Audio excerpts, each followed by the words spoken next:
utilize today's meditation. But in talking to some friends of mine, I have come across some issues that people are having.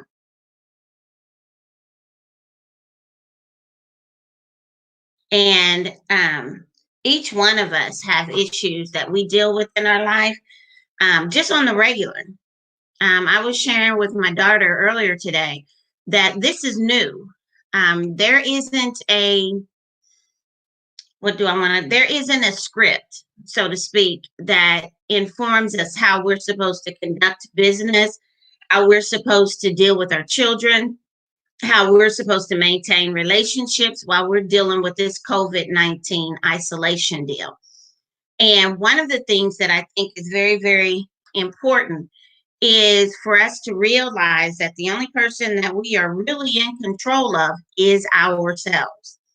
Um, Regardless of the things that go on in our lives and regardless of what we face, we only have one person that we can honestly depend on and one person that we can go through the process of making the necessary changes in their lives.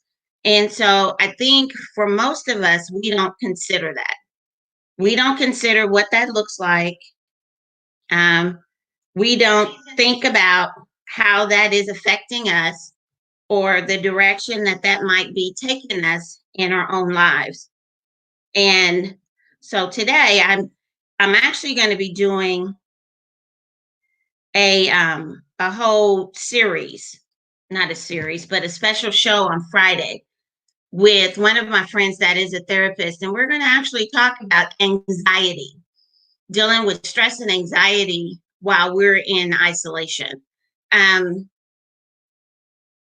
People are really going through the motions. They're really going through. We are hitting 1 month, basically, almost of being in isolation. And let's face it, some of us have not spent this much time around our significant others. Some of us have not spent this much time around our own children because during the week we're at work, they're at school. We come home, we spend the evenings together, and then we get up and we do the same thing. And then on the weekends, we're off doing whatever we think is important for us to do, whatever errands we need to run, um, whatever that looks like. And I think on a real tip, we are not thinking about the things that are directly affecting us and figuring out how to deal with it. In the last couple of weeks, I have literally, and it's not funny. I have to pretty much laugh to keep from crying because there's no rule book for this. There is no playbook of what this looks like. And so we've got to be inventive in the things that we do in order to survive this isolation, which I can almost guarantee you is going to take another 30 to 60 days before they lift it. And so if we're already at our breaking point right now, what is it going to look like later? How is that going to look? How is that going to manufacture itself in our everyday lives and in whatever it is that we're having to deal with? And so, most of you that know me know that I have two teenage grandkids, and then I have one that is not in double digits yet. Um, but even in that, finding ways to keep them entertained, to keep emotions from going out of proportion, to keep conflict down, to find unique ways to interact, and realizing that was working before is not working now. And so, how do you deal with it? How do you go through that process of looking at it? And in the midst of everything else said, and I'm taking this time to be very transparent about Michelle. While I'm here and most of you know that I'm not married and I pretty much live alone. Um, but I've got a brother who's battling cancer in the midst of this pandemic. I have a mother who was just cleared of skin cancer during this pandemic. I've got other family members that have the virus, some more serious than others. I have several family members that are dealing with asthma being out of control because of situations that are going on with stress, that are going on with having issues that don't necessarily have the virus. But anybody who knows anyone that has asthma, or if you've had it yourself, you know that stress can cause it to just go out of control. And where your normal management tools are no longer working, which puts you in a higher risk of getting the virus, because not only are you dealing with a compromised immune system because of the asthma, but now you're adding stress to it, which makes your system even more weakened. So how do we deal with this? One of the first things that I have to say is, number one, find you someone to talk to. Whether you call NAMI, whether you have a friend that's a therapist that you can call and talk to, whether you call 211 on your phone and find out what resources are available to you for you to be able to get out there and to talk to someone. Because sometimes just talking to someone that is not directionally or directly related to you and your situation works. Number two, start journaling. Get all that stuff that's in your head that is clogging up your heart and your mind, that is creating fear scenarios, that is creating more stress. Write it down in your journal. Do some journaling. Matter of fact, that's something all of us can do. Journal how you are dealing with this isolation on a daily basis. You can use it as a trash can to get the mental garbage out, or you can use it as a chronological order of how you are dealing with this entire scenario called the pandemic that's in your life. And then I would say, number three, take you some time. If it means that you've got to get up half an hour earlier, Lordy, sorry about that. Just had a whole computer issue pop up. But the third thing is, take you some time. Take you about 15, 30 minutes a day before everybody starts moving around in your home, if you're not living alone, and before your day starts, to do some prayer, do some meditation, do your journal writing, whatever. Take it as some self-care time for yourself. And I'm guaranteeing you, I'm telling you what I know, not what somebody told me. I guarantee you it'll give you more clarity when you're dealing with the other things that you deal with as you go through each day with this pandemic. And it will give you the space and time that you need to respond to situations and not react to them. I am seriously considering starting just a chat room for parents who have teenagers, because that's a monster of a whole nother form and level. Because what you could do with your smaller kids, you can't do with the older kids. And so you have to be creative. So how do we keep our teenagers busy? How do we keep them motivated during this time? How do we find the time and get a game plan in place to do this? Number one, create you a schedule. You know, as every other school district except IPS has daily responsibilities, educationally wise, for your kids. Schedule that. Schedule what it looks like. Be very intentional on how the day is going to play out for everybody in your house, especially if you are working from home, because it's very difficult for you to work from home, for you to parent, for you to help with schoolwork, all during an 8-hour period or 8.5 or 9-hour period while you're trying to work. That's really difficult. So Utilize everybody. Everybody in the house has to step up. So if there's smaller kids in the house and you've got teenagers, have them step up, schedule them some time to do their work, and then schedule a day or whatever to help with their younger sibling. That kind of gives you some space not to be so out there, for lack of a better word, because we get frustrated and we get wore out. And let's face it, as mothers, it's left up to us to pretty much handle the whole house, the whole scene in the house, to make sure the kids are straight, to make sure all of that. And so, with that being the case, if you don't take the time first thing in the morning to take care of yourself, then who's going to take care of you? Because if you're stressed out, if you allow anxiety to enter therein, then that leaves you vulnerable. Not only vulnerable to the virus, but it leaves you vulnerable to have your house being overran by your children. Now, I was just having this conversation with my sister yesterday. I am a hands-on parent. When I was raising my kids, I was a hands-on parent. I was involved in every aspect of their lives. And when it came time to discipline them, I disciplined them. And I didn't make idle threats. You know, I didn't tell you 5 times to do something before we had to have a conversation of one way or another. But the thing of it is the way that parents are parenting today is not the same way that I parent when I was raising my kids, and all of my kids are grown. And so you have to figure out what works best for you. Don't send that child to timeout when you know timeout doesn't work, because you're going to be more frustrated by the time they come out of timeout than you were when you sent them to timeout.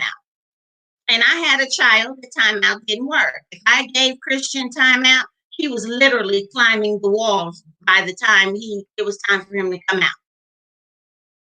And the other thing, if you put your kids on punishment, realize that you're on punishment with them, because you have to monitor them. So that means you're not going to be able to do everything that you want to do, because you've got to make sure that they're abiding by the terms of the punishment. But when you punish them, make sure that the punishment meets the crime. Make sure that you're not punishing them more for your frustration and for it bothering you than what they actually did. You know, as a grandmother and as a mother whose kids are all grown, when you look back, you can think on some things that you wish you would have had the tools to have better raised your kids. My kids are good. Of course, you know, that youngest one, bless his heart, he's still trying to figure out who he is and find himself.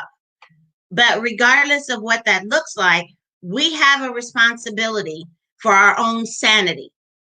And we have to do whatever we need to do to ensure that our sanity is secure. Now, I don't drink, and I am not one to begin to tell you to go out and drink. But I have several friends that tell me that after they put their kids to bed at night, they will go and have them a glass of wine. And they will take time to read, to calm themselves down and prepare themselves for bed. The Word of God tells us that we are not to do anything in excess of. So if it's a drink that clears your mind and calms you down and gets you together, have a drink. If exercising does it for you, exercise. If writing in your journal does it for you, write in your journal. Whatever it is that you need to do, and you know yourself. And even if you don't know which one is going to work best for you, then try out a couple of things. Go online, find out what they're saying, what the specialists are saying, find out what the mental health community is saying, but don't allow yourself to get so worked up that you stress yourself out in the midst of this. And we're not even halfway through with this, if we want to be honest. We still have some more time of being in the house and dealing with what we've got to deal with. And so I just came on today, really. I mean, I had a whole meditation that I wanted to give you, but The Word of God tells us in Matthew that we are to love God with everything that we have. And then the second one says that we are to love our neighbor as ourselves. And I've shared this before. Before you can love someone else, you have to be able to love yourself. So, what does that look like for you? How are you going to be able to walk that out in your life? Because how you love yourself in front of your children, in front of your mate, in front of your family, will also teach them how to love themselves. And when you take time out for yourself, then you are in a better frame of mind and in a better position to be able to deal with whatever comes your way that day, whatever it looks like.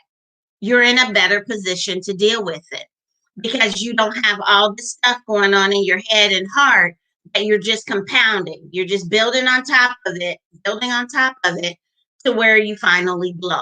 And that's where we don't want to get to. So I gave you 3 basic steps that you can try, see if it works. But on Friday at 6 o'clock, on in the Girls Talk, Real Talk Facebook page, it's Girls Talk Inc., or you can look at it. It is, if you go to Facebook and you put at Girls Talk 2018, you'll be able to find it. It'll lead you right to me. Now I know since we've come up with our name, a lot of people has decided to use the Girls with a Z talk. But always remember when you're looking for Michelle with the Girls Talk Real Talk podcast, that it's always Girls with a Z, and you look for the stiletto with the heel and the shape of a microphone. So I'm not going to hold you up any longer, but think about it. Number 1, talk to somebody. Find you somebody who you can talk to and be able to share your frustrations, your concerns, your fears, whatever with. Number 2, journal. Get you a notebook and start journaling. Journal about your experience of going through this isolation period with COVID-19. Talk about the frustrations that you have going on with your kids being home 24/7. Talk about the challenges that you're facing now that you're working from home, whatever it looks like. Use that journal to get that information out of your mind and your heart and on the paper, because I guarantee you it cannot hold up to the light of day. And then number 3, take you some personal time. 15, 30 minutes. It could be 20 minutes in the morning or in the evening so that you can just kind of be. Find you a space just to be. And it'll help you in the long run. So I challenge you to come on Friday at 6 o'clock. I'll have therapist Sharon Mason that will come on, that will talk specifically more in detail about some tools that you can use when dealing with anxiety and stress while we're dealing with COVID-19. The foundation that I have in Jesus Christ is what keeps me. I have a group that I meet with on Monday, Wednesdays, and Fridays for Bible study. And we talk about a little bit of everything, each other's lives, as well as we do our Bible study. But not having them, I might feel differently than how I feel. I can call my sisters, I can call my brother, I can call my mom. I have people that are outside of my household to be able to talk to about what's going on with me. But sometimes I need to talk to that person that is not a family member, that is not personally invested in me, but that I can just really be real and transparent with. And sometimes we need that because, once again, we've never been here before. We've never done this before. There is no playbook that has been put out there to instruct us on how we are to live and coexist while we're going through this isolation period because of COVID-19. So I challenge you that even whatever it is that you're going through, however it looks, make yourself a priority in the midst of this pandemic. Make yourself a priority. And as you make yourself a priority, realize that by you taking care of you first, you give the best part of you to everybody else that you have to offer. But make sure that you're a priority in the midst of that, because you're just as important as everybody else in your life. because you have to take care of the woman or the man looking back at you in the mirror. So that's really all that I had for tonight.